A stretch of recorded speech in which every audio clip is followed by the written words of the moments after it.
Bonjour, aujourd'hui c'est le 27 août. Notre méditation est basée sur Romains chapitre 12, verset 6. Nous avons des dons différents selon la grâce qui nous a été accordée. Si quelqu'un a le don de prophétie, l'exerce en accord avec la foi. En accord avec la foi. Il y a dans ce texte une perle précieuse, à mon avis. C'est cette fin du verset 6, en accord avec la foi. Et là, Paul commence à parler alors des 7 dons de l'Esprit qui sont donnés par la grâce de Dieu à l'Église du Christ. Dans 1 Corinthiens, il va expliquer que ces cadeaux que Dieu donne à son peuple, il est donné pour l'édification du corps. Donc, d'ailleurs, dans ce texte 12, il commence en disant que nous n'avons pas à avoir une image fausse de nous en pensant que nous sommes sur un pédestal, par exemple. Nous n'avons pas besoin de ça, car Dieu nous a donné une mesure métronome, le métronome ici, une mesure de foi qui va nous aider en fait à cela. Et il nous donne aussi des cadeaux de sa grâce pour nous aider à trouver, à comprendre notre position dans l'économie divine. Et ici, en commençant à parler de ces cadeaux, il parle de la prophétie. C'est mon humble envie, mais je pense que dans le Nouveau Testament, le don qui est le moins compris, c'est celui-ci. Quand on parle du don de guérison, de guérir quelqu'un, de prier pour la guérison de quelqu'un, on comprend bien que quand la personne, il y a des gens qui ont des dons comme ça pour prier, et les gens, selon la volonté de Dieu, sont guéris. Il y a d'autres dons qui sont d'ailleurs comme le service, qui n'est pas très compliqué à voir, à comprendre. On voit bien quand on rencontre des gens de nos églises qu'ils ont ce don-là de servir, le don d'hospitalité, tout ça. Mais la prophétie, c'est très complexe. Surtout quand quelqu'un se lève, souvent ces jours-ci qui sont les derniers, les gens se lèvent sur dans les réseaux sociaux pour annoncer des prophéties de toutes sortes. Moi-même, j'ai reçu une prophétie une fois où quelqu'un m'a dit que Dieu lui avait dit que j'allais mourir. D'ailleurs, c'est très simple cette prophétie, parce que je peux dire à toute personne qui regarde cette vidéo le 27 août 2020 que vous allez tous mourir. C'est vrai que vous allez tous mourir, mais vous ne savez pas quand.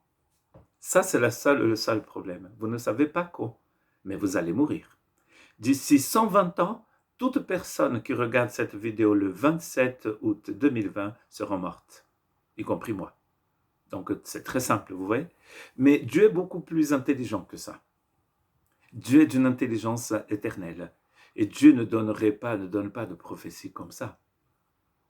Ça n'a aucun sens. Comme cette prophétie que je viens de vous donner. Elle va s'accomplir. Mais elle n'est pas forcément divine. Elle ne vient pas forcément de Dieu. Dieu n'a pas besoin de vous dire ça. Vous savez tous que vous allez mourir. Regardez cette fin du verset 6. C'est en accord avec la foi. Quelle foi? Mais il n'y a qu'une foi ici. Celle du verset 3 d'ailleurs. La foi, c'est un cadeau de Dieu. Et la foi aussi est synonyme de message de l'évangile. Donc la prophétie est en accord avec tout ce que Dieu déjà nous a révélé. Donc si quelqu'un vous dit quelque chose qui n'est pas en accord avec la foi de Dieu, ne vient pas de Dieu. Par exemple, si quelqu'un vous donne une prophétie en disant massacrez la tête de cet incirconcis qui vous perturbe, on voit bien que cette prophétie ne vient pas de Dieu. Parce que qu'est-ce que dit la foi? La foi nous dit qu'il faut aimer ses ennemis, prier pour eux, il faut les bénir. C'est tout le contraire de la prophétie que vous venez de recevoir. Et donc cette prophétie ne vient pas de Dieu. Car Dieu ne pourra pas nous donner un message qui aille contre sa propre volonté éternelle. C'est pas possible. C'est comme si Dieu joue un jeu malsain, il dit un truc aujourd'hui, demain il va dire autre chose. Mais non, c'est pas possible. Dans sa grâce infinie, dans sa bonté infinie, Dieu nous révèle toujours ce qui est bon pour nous et ce qui est en accord avec sa volonté. Voilà l'importance de la fin, une toute petite fin. Combien de fois vous avez déjà lu ce texte? Vous n'avez pas vu, d'ailleurs certaines versions disent notre foi.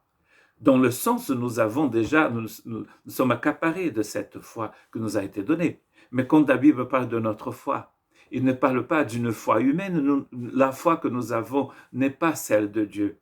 Celle de Dieu, c'est un cadeau. C'est-à-dire la foi que nous avons maintenant, nous l'avons reçue de Dieu. Mais sans Dieu, quelle foi pouvons-nous avoir?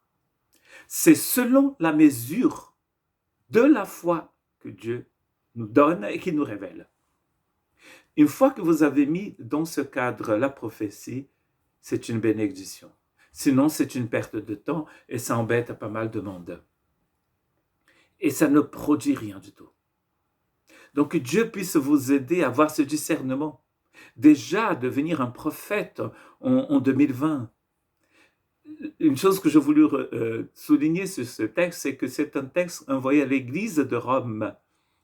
Pas aux responsables de l'Église de Rome seulement, mais à toute l'Église, aux frères et aux sœurs. Nous avons vu dans un autre chapitre où il parle aux frères et aux sœurs et aux frères, messieurs, dames. Très important, vraiment très important. C'est envoyé à chaque personne, dont le corps du Christ. Tout le monde n'aura pas ce don, mais certains l'auront. Et qu'ils puissent vraiment l'exercer avec la mesure, en accord, dit ma version, en accord avec la foi de Dieu, la foi de l'Évangile, la foi qui parle de la justification par la foi. Dans ce cadre-là, dans le cadre divin, tout est bon, tout est bénédiction. Sinon, c'est une perte de temps et ça fait plus de dégâts qu'autre chose. Que Dieu vous bénisse.